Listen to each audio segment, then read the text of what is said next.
And how much does it cost you to get in front of more people on social media?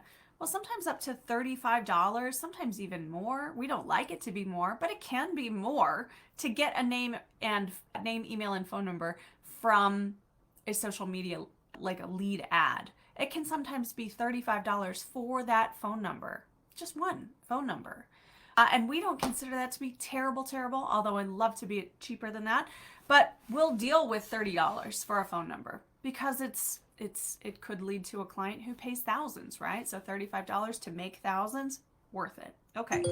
However, how much does it cost me to get in front of my email list? Zero, because I've already gotten their information.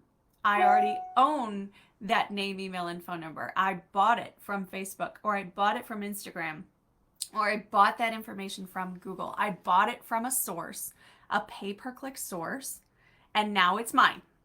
So I can email it as much as I want to. I can call them as much as I want to until someone says, please don't call me anymore, or I'm no longer interested. But I have access to that list. I have control over that list, and I don't have to go ask some algorithm to put me in front of that list. I just need to write better emails so that more people open them. And that is my list, and that's my job, is to nurture that list so that any potential clients will move through that front end funnel and come in, book an appointment, and then become members ultimately. So that's one of the greatest things about email, is that we've already cut through that first date stage, if you will. That's already happened. They've already said, yeah, we're interested. I'm interested. Let's hear more about what you've got going on. We're already at the second date, right? With the email list, if you will. So you can go ahead and email to them, and it costs you nothing to do this. Absolutely zero to email your list. What offers can you do? Whatever you want, because this offer is not going out to the public. So let's say you want to run kind of like a, I don't know, fire sale on something, but you don't want everyone to know what you're doing. You don't have to put it on social media. You can just put it on email, and it's just going to go to the people who have already said, hey, I'm pretty interested, but this wasn't the right time. I didn't set an appointment for that time, but maybe I want to do it now. You can do that now, which is great, via email, anytime you want. And also, am I competing with the likes of Target or Amazon or whatever online retailer when I email my email list? No. I'm competing with the amount of traffic they get in their inbox, but that's my job to make it valuable to them to open it. So you've heard a lot of people talk about things like, again, that, what is it? I think it's Frank Kern. I always forget who says, I don't know, one of those guys who always says jab, jab, jab, right hook, which makes all of the MMA guys and boxing guys really mad because they're like, that's not a legit combination that I would do. So either way, the point is that you're gonna kind of tease or set up, knockout. Okay, that's the point of the bad combo that so many people always refer to in this.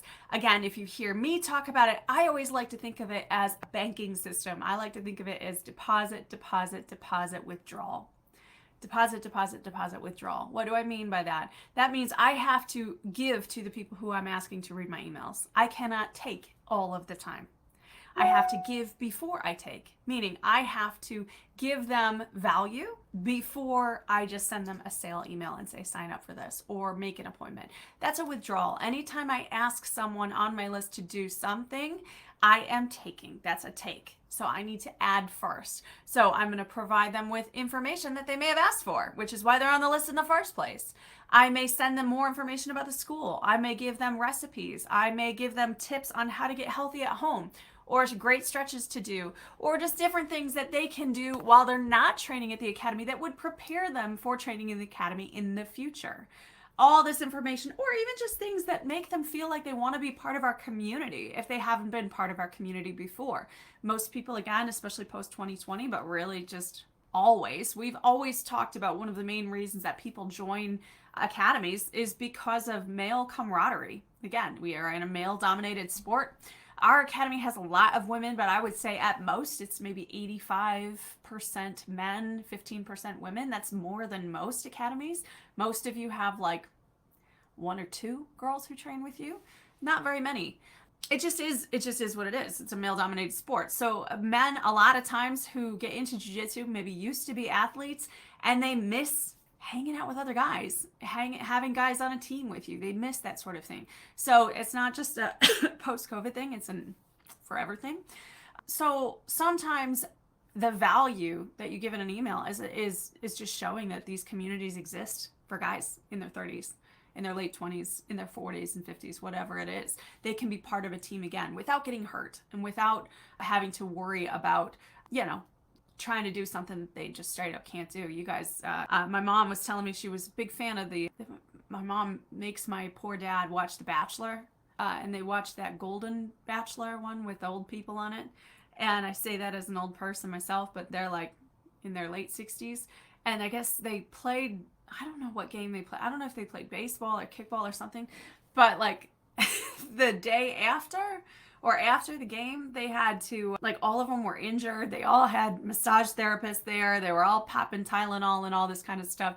And it's like, yeah, those team sports that we used to play in our 20s, not great for most of our bodies anymore. Our bodies are all pretty mangled up from the sports that we did in our 20s before we started taking care of our bodies. If you guys played sports seriously, I played sports in college. My back is completely fried from a lot of the different things that I did, and so jiu-jitsu can be done safely at any age if you're paying attention. I know there's injuries that can happen anywhere, but people need to know that there are options for them.